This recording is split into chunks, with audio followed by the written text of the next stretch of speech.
Hi, Jason. How you doing? Really good. What's been going on? Just dodging the snowflakes up here today. Now, where are you calling from tonight? From home, Montreal. Montreal, and there's snow there, you're saying? Well, it's not sticking on the ground, but it's just it's been so nice and warm, and this is the first day of normal temperatures, so they tell us. And there's a little bit of ice pellets and freezing rain and snow and crap. So yeah, because we've had like 14 and 15 degrees days, and the snow is all gone, and the robins are here. We're waiting for, well, it's officially spring. Everybody's got spring fever.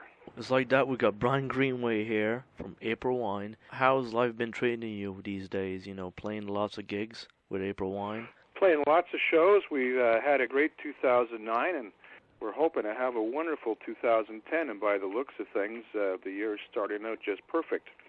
We had a little time off now. We got a new show we're developing, and which we should start doing in Halifax at the end of this month. It's like that, March 31st and April 1st, you're at the Halifax Casino. That's right, Jason. Well, let's see, since the last time I don't know, yeah, I think we had our new drummer Blair Mackay there the last time we played there. It's been quite a while, so maybe not. Barry retired beginning of January of 2009. Right. Yeah, so Blair came in, so it's quite possible we're coming down there with a new drummer for people to see. What's Blair's history? Oh, you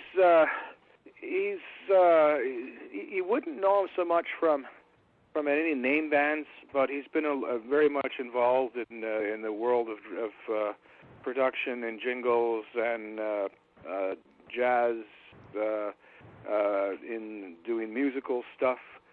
But he's got a few degrees in music, and also he's used to playing some rock bands from Montreal years ago. And he lives here in Hudson, the same town as Miles and I do. And I came across him during a jam session a few years ago, and I said, "Boy, it'd be nice to have him as a drummer." And next thing you know, Jerry says he's going to retire. So I said, "Well, let's get this guy Blair Mackay." And Miles had used him on some session work he was doing, and I absolutely agreed. So that's Blair's history, and he fits in real well with Breen LeBoeuf on bass, who joined us 3-4 years ago. Type of show we're going to be doing, we've got a few surprises we're going to be adding. We're rehearsing for now. We're adding a sort of a unplug section to the show, and that's going to be really nice. I've really been enjoying rehearsing it with the boys. It's a nice little sit-down, very quiet and very interesting new arrangements on some old songs. What's Breen LeBoeuf's background, too, in April Wine? You know, he joined, like you said, 3-4 years ago. Where did you pick him up? Breen has actually played with Jerry Mercer when April Wine took a hiatus in 1984 in a band called the Buzz Band. And Breen is a very big Quebec French star from a band called Offenbach here, and he's toured and played with the likes of Celine Dion and a lot of other large French stars in this province. He's very well known here. And you played in a classic band also, Mashmakhan. Yes, I did. Yeah, I was in the Mashmakhan from 1972, I guess it was, until 1974. Not very long. How was it playing? The band broke up for good. Pardon?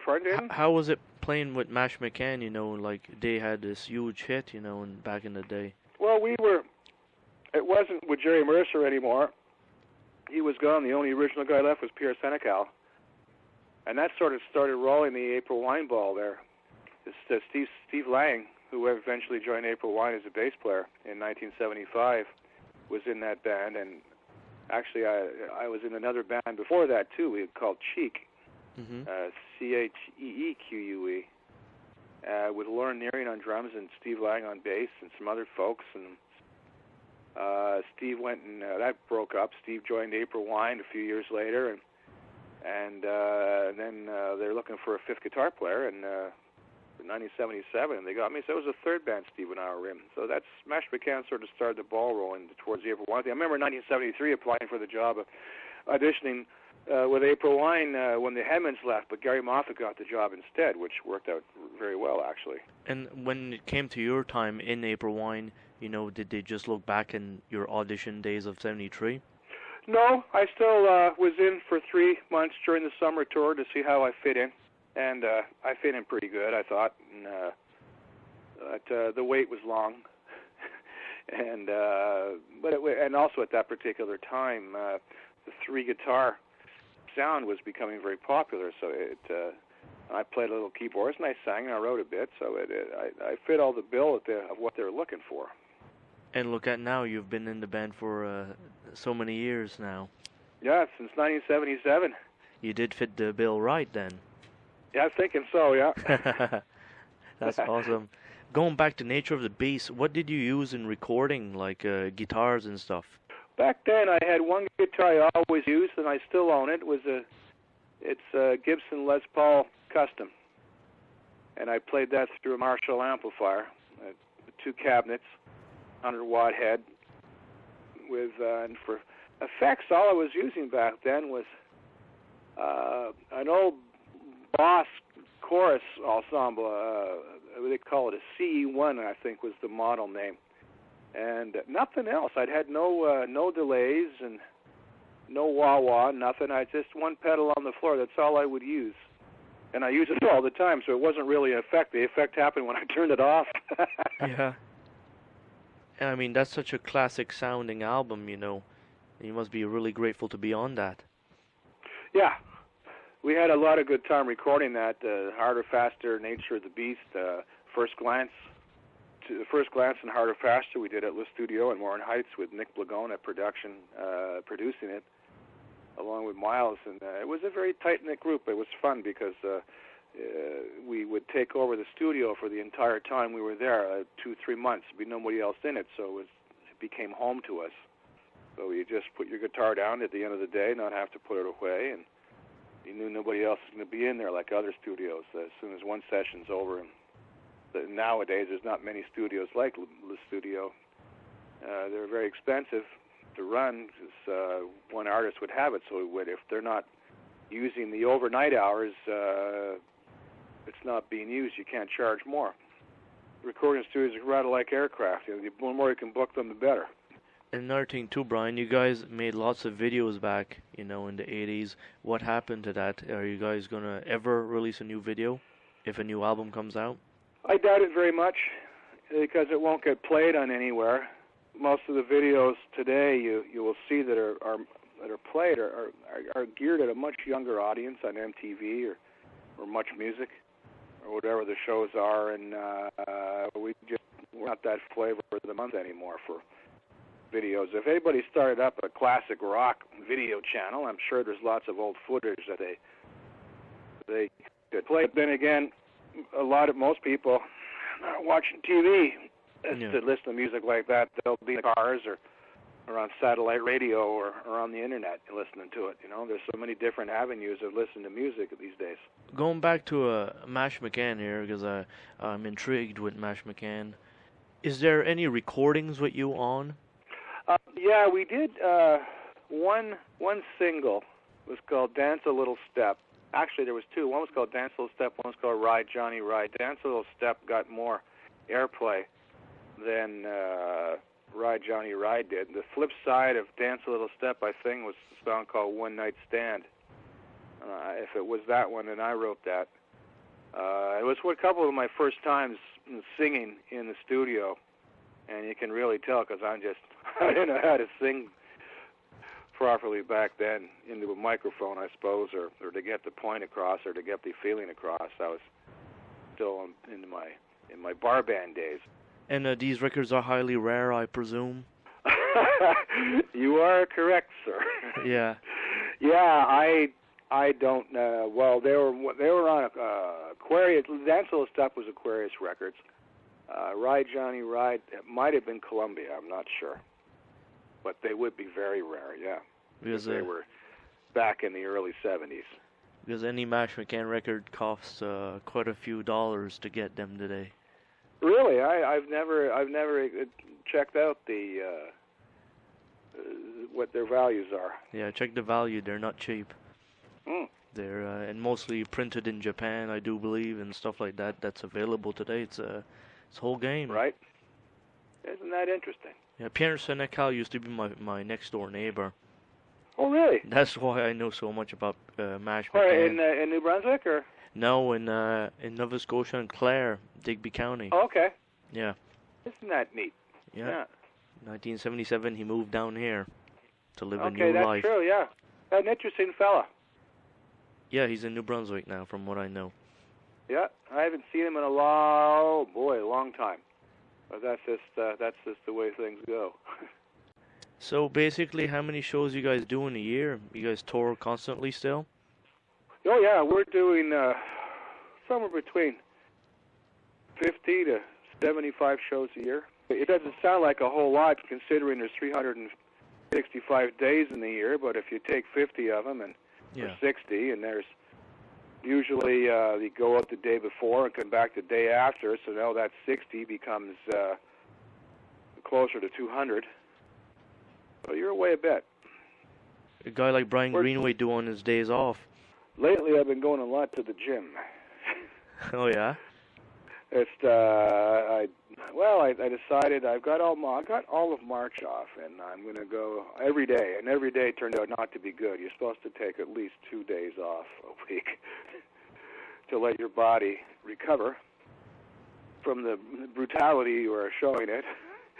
I wanted to lose some weight, and I wanted to get in shape as I got older. So I figured if I don't do it now, I might never do it. So it's just a matter of showing some discipline and willpower to myself. And I've been successful. It's the 23rd of March, and I've been there probably 18 of the 23 days in this month. Well, that's good. Thank you. I've lost some weight, and I'm feeling good. My body's feeling good. It means you'll be looking really good in Halifax on stage. Well, I hope so. Unless I decide to drink a lot of beers until then, you know. Yeah, we don't want to get Brian Greenway bloated there on the stage. People have seen me that way, I'm sure. I used to weigh 144 pounds the entire time I was April Wine up until, we broke up in 1984.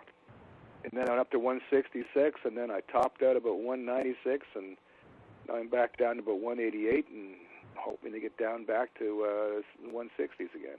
Well, you just work at it; it'll happen. Yep, just little by little. It's a long-term project, but it certainly feels good to be, to do that every day. And my body feels good. I quit smoking 3 years ago, and that was the beginning of it. And so there's nothing to stop me now. And I like going up my bicycles in the summertime and up and down the mountain here in Montreal, or on the mountain bike or on the road bike out here in the country. That's good. Exercise is good. It makes your brain feel good. Yeah. It takes a little bit it takes about 25 minutes to convince your body that you're having fun doing it, but after that, it's good. You know? Yeah, I'm having fun, but it's a lot of work. Yeah, well, if it was easy, everybody'd be doing it, I suppose, right? That is correct. Yeah. How's your guitar collection? When I seen you playing Digby once, and you were switching guitars left and right. Like, how many guitars you own? Not many. I've got about 5 or 6 Stratocasters and my Les Paul and a couple of one-of-a-kinds made by Andrew Clement called the Gould. And then I've got a Taylor acoustic and a Takamine acoustic, an old Japanese bass that looks like a Fender, but it's not. But it plays pretty good, and it's enough to good to have a bass at home when I'm writing, because if I want to record stuff, I can put down a sloppy bass track. Do you prefer to write with the bass to start a song? Well, no. I used to do all on keyboards. Now I'm mostly writing on guitar. I got a lot of ideas I'm putting down. Nothing. I don't know if I'll ever get around to doing another solo record, but I'm just writing because it's something I want to do at home. I switched to computer recording systems, so it's quite something to. It's just to put down ideas. Whether they ever get known or not, I have no idea. I don't want to say I'm doing another album, because then it puts pressure on it. Or when's it coming out? And I don't know. If I do, I do. But I just want to have songs. And when you recorded your Greenway album, which I got a copy, and it's quite good, Thank you. How was that recorded? The old 24-track reel-to-reels back in then? Oh, yeah. We did that up at the studio in Morin Heights as well, and some other studios around town. We had some great people on it. Aldo Nova and what's his name? Alex Lifeson was a guest on it. Gary, Marty Simon was producing it. Anyway, it was done back in the 80s, and it's too bad it didn't get enough airplay because I thought it was a pretty good record, and we put a lot of work into it. But we're trying to get it re-released, but who knows what'll happen. A lot of water's gone under the bridge, and some of those songs might just not stand up to today's standards, Something like that, would you re-release it online or press it onto CD? Both, hopefully. There's a friend of mine has a company that releases old records, and we're trying to get a release from Warner's. In fact, there's a guy I got a call this week about that because for some reason they're not willing to give it up easily. That's the record label's just like that. And when's the new April Wine album coming out? It's been a little while. Well, there's nothing in the can yet. We're thinking of doing another one always, It's just a matter of when we're going to get around it. Between working and taking time off, and Miles has got his blues project that he's working on, so with that album, so that's taken up a lot of time. I really don't know. And in that case, there's no songs already written? There could be. If there is, Miles has them. Although this album series called the Vile Series is this stuff we're going to do on a very low budget because we want to do it that way as we did originally in the early 70s on like an 8-channel recorder, the way we used to, and just do it for ourselves. Songs that perhaps we never recorded but always wanted to record, or remakes of some April Wine songs, or maybe some new stuff too. We have that's the idea of it. When we're going to start it, I don't know yet, but we've been talking about it for the past year, and for all I know, we could suddenly decide tomorrow we're going to make a date for this and do it. Now you said 8 tracks, or 8 channels. What albums was recorded on 8 tracks?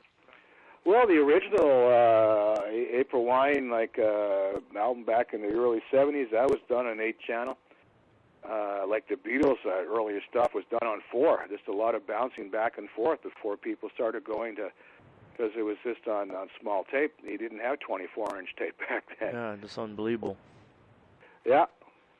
Yeah, it's amazing. And before it was actually stereo. Stereo was like you have. Listen to a lot of some of the Beatles stuff. You got the vocals will be on the left channel and the music will be on the right channel. And that was sort of called monaural or mono stereo. It was kind of neat because you could actually just pan over to the right side and you could get rid of the vocal and sing all McCartney's parts yourself and thought you were pretty good. And you become the 5th Beatle. That was it, yeah. And musicians had to be real tight back then, to record this one. Oh, yeah. There was none of this comps. It was or redos. It was you played live, and you played live all together at the same time. And you didn't play loud either because you're all in the same room. So it was a lot of discipline, and compared to how you record now, I mean, you can go in and the drums would go down with the bass. The whole band would play, but only the drums would be recorded, then the bass would be recorded, and then the guitar's going to do their part one by one, and you're never really playing together, Mm. And that's what we want to recapture, playing together on 8-track. Not 8-track tape like you'd put in your car, but 8 tracks. An 8-track recorder versus a 24-track. We might just have to take the 24-track machine and turn it into 8. Because considering an old 24-track reel-to-reel, I'm sure it's really expensive. And to make it do 8. Yeah, and the tape too. The tape was always expensive, but tape was neat. Tape had a nice warmth to it that digital doesn't have. And who knows? Maybe we could even try to get it released on vinyl, which would be really unique. Wow, that'd be awesome. Wouldn't it, though? It can't beat the old vinyl. Certainly the April Wine vinyls. They're really nice to have. Well, we sure like to do it that way, Jason. We'll pray that we shall have some brand new April Wine on vinyl, 8-track style. That'd be neat. You gotta dream, because if you don't dream, nothing becomes a reality, right? That is correct. Brian's been a pleasure talking to you tonight. You too, Jason. Be good, my friend. You have a good tour, and see you soon. Okay, be good. All right, good luck. Thanks. Bye-bye now.